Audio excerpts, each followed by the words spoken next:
Hello, investors. Welcome to another edition of 18 Minutes with 180 Markets. Friends, we are always looking for those deep value companies.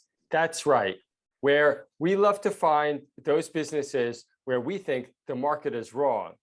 And that is precisely the school of Warren Buffett, where he's looking for investments where there's very limited downside and lots of upside. And that's why we are so excited today to be joined by Merrill of Hexagon Energy Materials. Because Hexagon, we believe there is a huge disconnect between the current share price and the value proposition at hand. And here to talk about all about it and also how Merrill is transforming the business. Merrill, welcome to 180 Markets. Thank you, Greg. Pleasure to be here. Hey, Merrill, you have a long background in industry and a long background in really the future energy materials, which is what Hexagon's about. Can you just tell us in a couple of minutes about yourself? Certainly. So my background is engineering and science, which provided a pretty broad-based context for what I'm working on now, which is very exciting. Everything to do with where the world is moving. Future energy materials for us means everything. We are not into lithium, but we are into things like nickel. So a requirement for lithium-ion batteries, and copper as well, and PGEs, which, as many people will know, are crucial for electrolyzers and hydrogen production. So we have a very firm focus on that. And also in relation to lithium-ion batteries, graphite.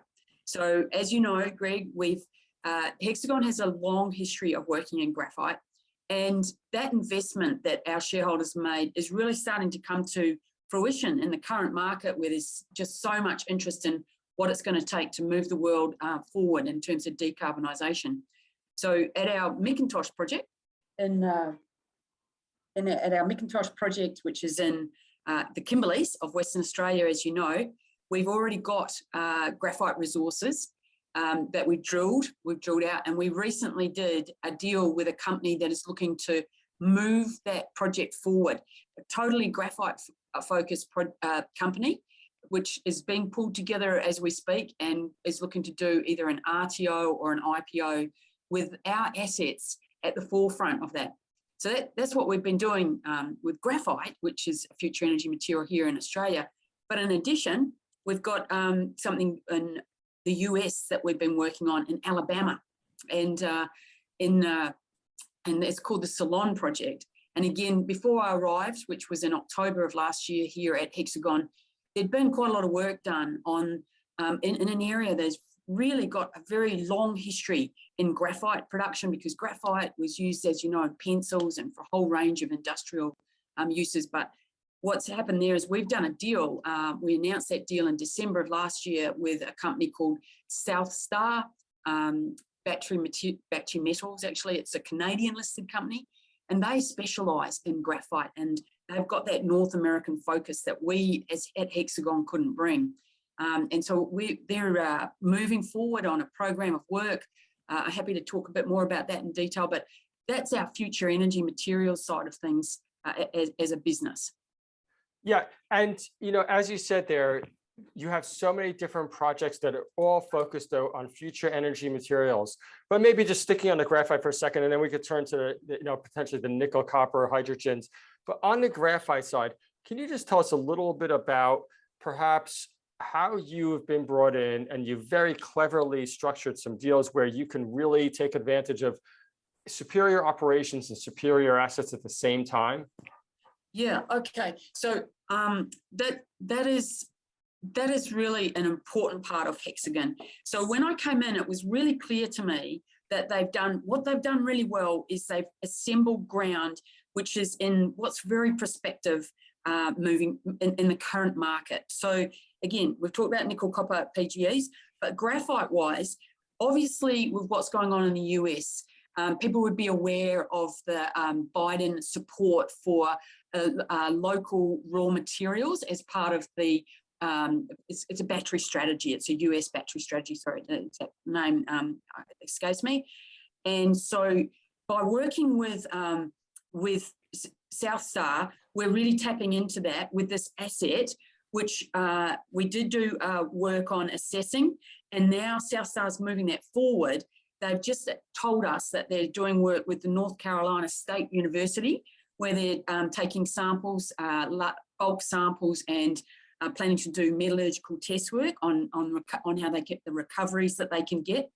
All of this is really focused on graphite's use in lithium-ion batteries. So it's not about any other end markets. It's all about future energy.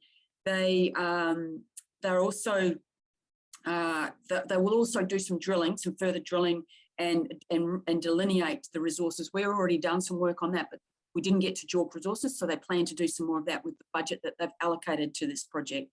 Under our term sheet, essentially they've got milestones that they must spend over a certain amount of time.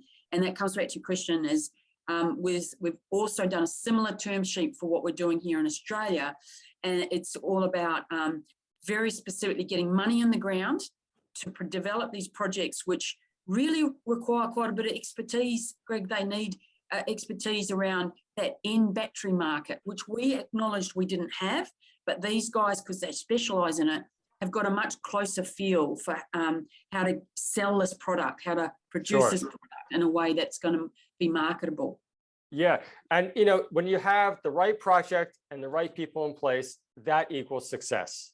Mm-hmm. And that's certainly what you have on. And then also, not only do you have graphite, but you also have nickel, especially up at Macintosh. Can you just talk about that a little bit? Yeah, great. Look, thanks for asking, because we're pretty excited about that. So we put an announcement out in mid-March, which was to do with a whole pile of work that was done during the last field season in the Kimberleys, where they actually gathered over 5,000 soil samples. And all those soil samples went in for assaying, and it took quite a long time for them to come through. And then we sent them off to a specialist, an expert geochemist. And out of those samples, we got some really quite outstanding results where, so we're interested in nickel, copper, and platinum group elements. And those platinum group elements, palladium and platinum, and gold is grouped up in there too, are very scarce. And actually, we got these outstanding results around around the 3 PGEs, for example, we got 3.63 gram per tonne. And that's a lot, right, in our soil samples. And what we're looking for there is for there to be or to be a really a good level of detection in the soils. And then we've been looking for that the soils characteristics are consistent with the base rock, so that when we go to drill, we know that we're in the right area, and there's really good potential for us to drill and intersect something of a significant, or to drill significant mineralisation. So the soil sampling on Macintosh for PGEs and nickel and copper, so what we actually found was it was multi-element, was very successful. And we actually only did 50 square kilometres of our overall 500. It's more than 500 square kilometres. So we're kind of excited about doing more of that soils work, but it does bode pretty well for the drilling program that we're working towards. Yeah, and speaking of that drilling program, can you just tell us the timeline for it? Yeah, well, we really want to get stuck in during this field season. And the field season in the Kimberleys really runs from April to September. That's when the conditions, the wet season comes in and around that September, October time. So we need to get on the ground as soon as possible. And we've been working pretty hard because you've obviously got to get approvals through the government. So program of work approvals, we've got those lodged and we're moving those forward. And then you've got to get also your heritage clearances so you can bring your drill rigs. And what we're actually doing is there's already been some issues with weather, which has delayed a program we already got booked in, which is some more geophysical work. And we're also planning some more soil sampling, because we might also be able to narrow down our drilling even more if we get those back quickly. So we expect the drill rigs, which we're now working on sourcing, to be on site and start working around May, hopefully mid-May, by end of May. So, and then it will be a matter of doing, it's not particularly deep drilling, but we'll do drilling, and we're doing very detailed budget and schedule for that right now. And it'll be a matter of the turnaround on the assays for that. Right. Well, that's obviously May is around the corner, especially these days where it seems like the months seem to fly by, in my opinion. Yes. So before you know it, the results will be here. And Merrill, what would be your idea of success there? What would you hope to see out of Macintosh? Right.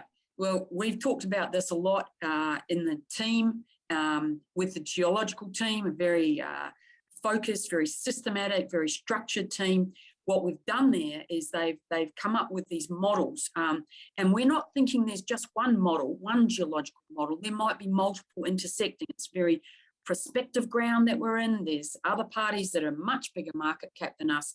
There's Panoramic. Most people know Panoramic. Sure. Savannah. There's the Panton deposit, which is owned by Future Metals. And then in addition to that, there's Pantoro. There and IGO are all around us. It's a very prospective area geologically. So the sort of result that we're looking for is for what we call a decent intersection. So essentially grade and the mineralogy that we would like to see. Obviously, we'd like to have what's called massive, so it's higher grade, but it could be what's called disseminated, so lower grade nickel, copper, PGEs. And the intersection, we're hoping for grade and for length, if you like. So basically certain meterage. That will set us up, Greg, for showing that this area is prospective, and then for us to be able to design what would move us forward from there, which is JORC resources around these deposits. That's our ideal. Excellent, excellent. So we've got graphite, we've got all the PGE metals to say, and also let's not forget about hydrogen. It's a slower moving project, but you just discussed the Hexagon hydrogen project as well. Sure. So to put everything in context, I think it's kind of where we'd like to spend our money over the next 6 months, where we'd like to really focus our resources, every single resource. It's on Macintosh to do the nickel, copper, PGE work. Halls Creek, which is also very close to that, and it's got gold prospectivity.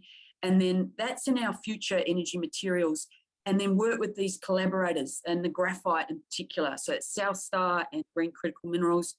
And then on the future energy side, which is what you're asking me about, hydrogen, we've been very, very active. And I've actually just got off the phone to a broker who's assisting us assemble gas supply for our plant, which is up near the Burrup Peninsula, which is really a world-class energy location in terms of natural gas. It's a very large industrial area where LNG, it really is an amazing location. And we're looking to do blue ammonia from there. So using natural gas, using proven technology, which converts that to hydrogen, and then adding nitrogen to that, producing ammonia that we can move around the world using existing and established supply chains. So where we're up to there, again, this morning I was talking to a potential strategic partner. We're working our way through parties who are really going to be participating in the growth of the global hydrogen market. They're excited about where this is going to go, but what we bring to the table is a really practical, customer-focused approach to the way we look at hydrogen. So we're working on all angles, Greg. We're working on feedstock, on the site. We've applied for ground through the WA government, who owns industrial areas up there, CCS to capture our carbon, and our markets to sell ammonia to. And I think we're really onto something, because we take a very customer-focused view. Now, that's a bit slower, because it can take, say, the Japanese trading houses or South Koreans, who we're now talking to many parties, can take them a while to decide how they want to get into this market. So we're working very much on pulling multiple angles together on what we know, because people fed it back to us, is a credible project that would really help people position themselves in a growing market around hydrogen, because ammonia is what's called a hydrogen carrier. Right. Hey, Merrill, just switching into the management, you've been in the company now for 6 months, not 6 years. And as you mentioned, you're really focused on taking a practical approach, a customer-focused approach. Is that how you view your role at Hexagon? Maybe what makes you a little bit different? Yeah, so obviously, yeah, the team that we have, which we're very, someone asked me about that, we're a very lean team, but at the same time, we want some people who have got expertise. So we've got experts in the team who have been with Woodside for for 20 years. We've got very skilled project managers as well who are very experienced. Again, they've been working in that space for more than 20 years. So we can bring in, be flexible about bringing just on a part-time short, but the very focused expertise we need. And then my job really, Greg, is to sort of bring that team together so everybody can deliver that expertise. You know, some people have got amazing connections that we really need right now, Sure. whether it's with our on heritage in terms of the Indigenous people we're working with, to get on the ground and making sure we do what's needed there, whether it's with potential investors from a strategic investor perspective, also natural gas supply. So we need to be a little bit nimble, and I think that's what's a little bit different, is that we're very cost effective, but we want to make sure we spend the money that we have very effectively in a practical way, and that's my job, is to keep that moving. So that would be how I see it. Absolutely. Hey, Merrill, we have to keep it short, as you always know. Yes. Any closing remarks for the audience? The share price does seem so undervalued. Yeah, well, it's been an interesting time, and being able to get the strategy together where we've got some clarity about exactly what we're focused on, which is the drilling at Macintosh, drilling at Halls Creek because we'll be there, the right thing to do, and then working on hydrogen. So getting all that together may have seemed a bit complicated for some people. And also I want to make it clear that we are very capable of making these things happen. We've been on the ground in Macintosh for the last couple of years doing geological mapping and all that sort of thing. So my last points are, we are capable of following this through cost effectively, and I really hope that we do see a bit of rallying around our share price. Excellent. I'm sure that will come. Thanks, Merrill, very much. Thank you, Greg. Bye. Bye-bye. Thank you for watching another presentation by 180 Markets. Don't forget, if you want access to thousands of ASX capital raises, head on over to 180markets.com.au, sign up, and get on board for our very next capital raise. Thanks for watching.